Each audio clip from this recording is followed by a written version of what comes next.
La respiration est une énergie atomique. Jouer avec elle est dangereux. Il faut la considérer avec le plus grand sérieux.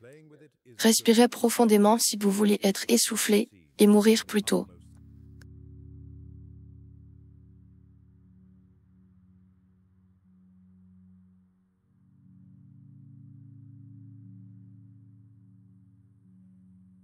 J'ai compris l'origine de la respiration profonde. La première est la paresse et l'oisiveté. Nous pouvons obtenir du dioxyde de carbone uniquement de nous-mêmes. Il est quasiment inexistant à l'extérieur. Il nous en faut 6,5% et dans l'air, il y en a seulement 0,03%. Et où peut-on trouver ce Saint-Esprit? Dans l'effort physique. C'est pourquoi le travail est une tâche sacrée.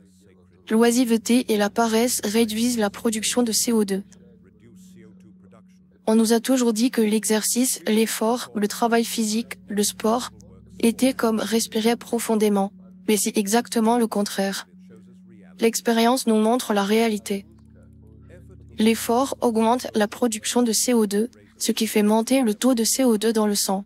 Ce n'est qu'à ce moment-là que la respiration s'intensifie.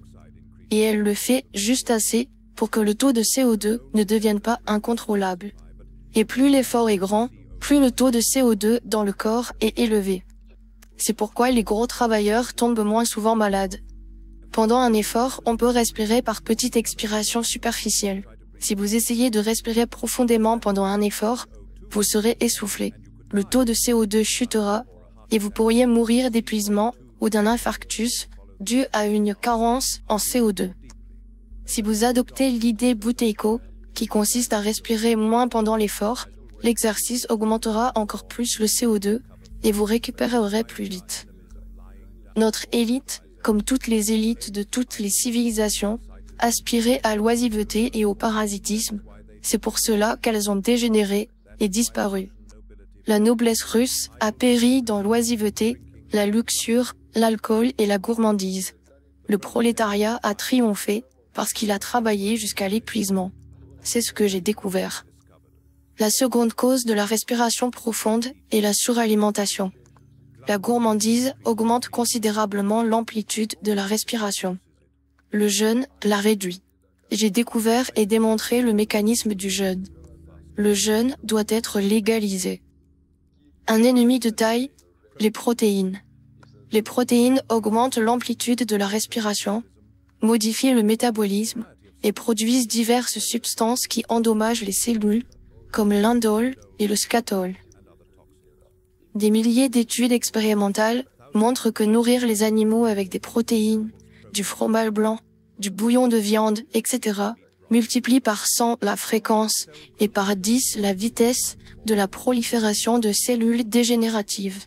Plus un produit contient de protéines, plus il est toxique. Le caviar noir affiche la plus forte teneur en protéines, 36%, suivi du caviar rouge, 26%. Quand les gens ont-ils perdu la raison? Ils ne mangent même pas de caviar en Sibérie. Il est si amer. C'est une immondice inconcevable. Les médecins ont découvert sa forte teneur en protéines et une véritable frénésie s'est emparée du pays. Tout le monde a perdu la tête et s'est jeté sur cette immondice pour la dévorer, surtout les malades, au moment où elle était la plus nocive. Le sommeil. Pendant le sommeil, la respiration devient nettement plus profonde. Il y a bien 1 million de personnes sur la planète qui ne dorment plus ou très peu. Elles ont un système nerveux robuste comme l'acier et une santé parfaite. Et la médecine, dans son ineptie, ne voit que ce qu'elle veut bien voir. Dormez autant que possible. Même si les statistiques montrent qu'au réveil, des infarctus, des AVC, des paralysies et des décès surviennent. Le sommeil est néfaste. Il détruit le système nerveux. Les personnes les plus saines sont celles qui n'ont pas dormi une seule seconde depuis des décennies. Les plus grands génies dormaient peu. Ils ne dormaient pas plus de 3 ou 4 heures. On peut les énumérer en commençant par Napoléon. Il y a aussi Léonard de Vinci, qui dormait 15 minutes, 3 à 5 fois par jour. Or, les dormeurs, les paresseux, meurent à 36 ans d'AVC, de crise cardiaque et de lésions cellulaires. Et la médecine nous dit de respirer plus, de manger plus, de dormir plus. C'est de la stupidité et de la destruction. La quatrième cause de la respiration profonde est la posture. Quand on est allongé sur le dos, la respiration est très profonde. Assis, elle est moindre, debout, encore moins. Il faudrait dormir debout, comme les chevaux.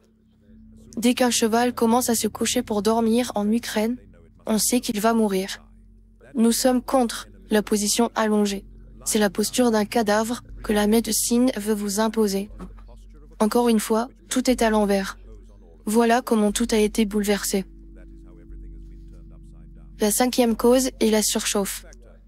Les enfants sont emmitouflés dans trop de vêtements. Cela approfondit considérablement la respiration. Le froid, en revanche, la ralentit. C'est ainsi que j'ai découvert l'utilité de ralentir sa respiration pour supporter le froid et qu'il n'est plus nécessaire de s'y entraîner. La sixième cause est la caféine. La caféine accélère brutalement la respiration et paralyse le système nerveux. Les plantes la produisent pour paralyser le système nerveux des insectes.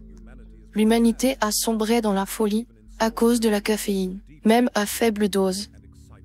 C'est pourquoi le café et le thé corsé, censés être à la base de la civilisation, le mèneront à sa perte. Septième cause, l'activité sexuelle provoque une respiration profonde et brutale. La nature nous l'a mise à disposition uniquement pour la reproduction. À d'autres fins, elle mène à la décomposition, à la ruine et à la mort. La chienne suit les lois de la nature. 20 mâles la courtisent, un jour, 2 jours, une semaine. Elle ne cède pas avant l'ovulation. C'est seulement à ce moment-là qu'elle consent à l'accouplement. Après 20 ou 30 minutes, si elle est déjà fécondée, elle n'acceptera aucun autre mâle. C'est pour ça que si les prostituées ne le faisaient que pour tomber enceinte, ça n'arriverait qu'une fois par an. L'alcool, le tabac et la nicotine, comme toute drogue, accélèrent la respiration. Plus on boit et on respire, plus on s'enivre et devient stupide. Les produits agrochimiques, les herbicides, ont le même effet. Tout ce qui est toxique, vêtements synthétiques, tapis, mousse, bloque la circulation de l'air et accélère donc la respiration. Les pièces bondées accélèrent également la respiration. Être dehors, surtout en montagne, ralentit la respiration. J'ai découvert les causes d'environ 150 maladies. Il existe plus de 30 000 maladies.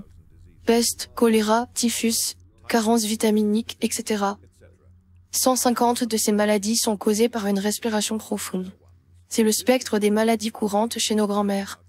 L'hypertension, l'angine de poitrine, l'eczéma, l'urticaire, les hémorroïdes, la constipation, la mauvaise haleine, les gastrites, les varices, le psoriasis, et tout type de lésions cellulaires. Voilà le spectre. Toutes ces maladies sont causées par une respiration profonde. Le salut ne peut venir que de la réduction de la respiration. Il n'y a pas d'autre voie. Seul ce qui réduit la respiration peut aider. Ne respirez pas trop, ne mangez pas trop, ne dormez pas trop. Travaillez jusqu'à transpirer. Voilà ce qui est utile. Voilà ce qui sauvera le monde. Nous devons inculquer cela à nos enfants et le suivre nous-mêmes. Alors, nous serons sauvés.